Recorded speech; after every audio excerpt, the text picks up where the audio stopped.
So while I do have a good deal of respect for the previous speaker, I take exception to the comment that he made about, I guess, the message that is sent through legislation like that. And I say that, sir, because what's very clear if we look at meaningful deterrence, actually the scale and consequence of the penalty has far less effect than the degree of certainty with which there will be a likely outcome or culpability for the given offence.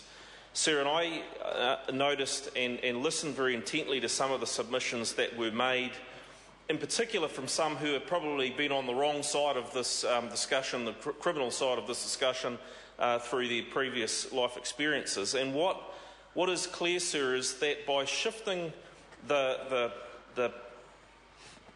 tipping point, I guess, in terms of people's decision-making, by saying, well, actually, anything between 250 and 400 will likely bring a consequence, and the likelihood of being caught, sir, increases, and I'll come to that point and suggest why that may be.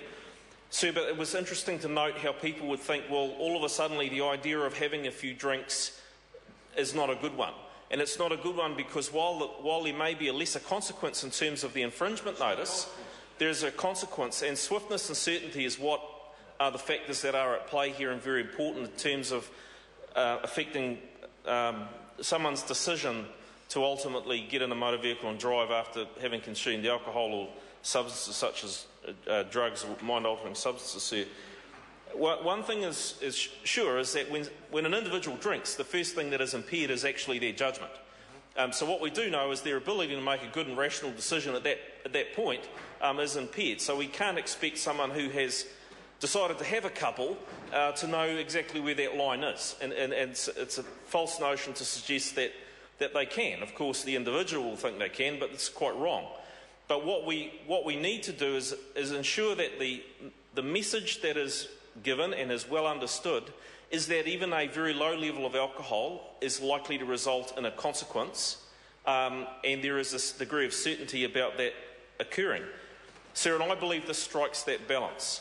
And the important thing to note here is the ability of the police to be able to essentially carry out their road policing and turn around a vehicle stop that results in a 250 to 400 microgram infringement notice, and to be back out on the street and maintaining that enforcement presence.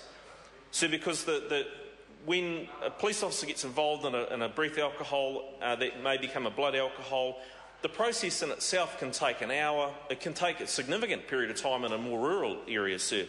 So one thing that's important to note about this is the ability of the police officer to quickly apprehend, to engage in the appropriate sanction by way of an infringement notice and get back out on the street and continue to provide that level of deterrence is important. So what we're actually getting through this, sir, is we're sending a message that actually even a couple is too many. And if you are out there on the road, the likelihood is there will be a far greater deterrence impact because enforcement officers are far more able to carry out their duties and not be bogged down with paperwork sitting in a police station or behind a breathalyser machine back at or in the booze bus, sir. So in that sense, it's a pragmatic piece of legislation that actually I do think will send a message. And the reality is, I think we're getting to a point as a country and as a society, we have to accept that if you're drinking, find another way to get home. Don't get behind the wheel of a car. Simple as that. Regardless of this legislation, that's the message people should get.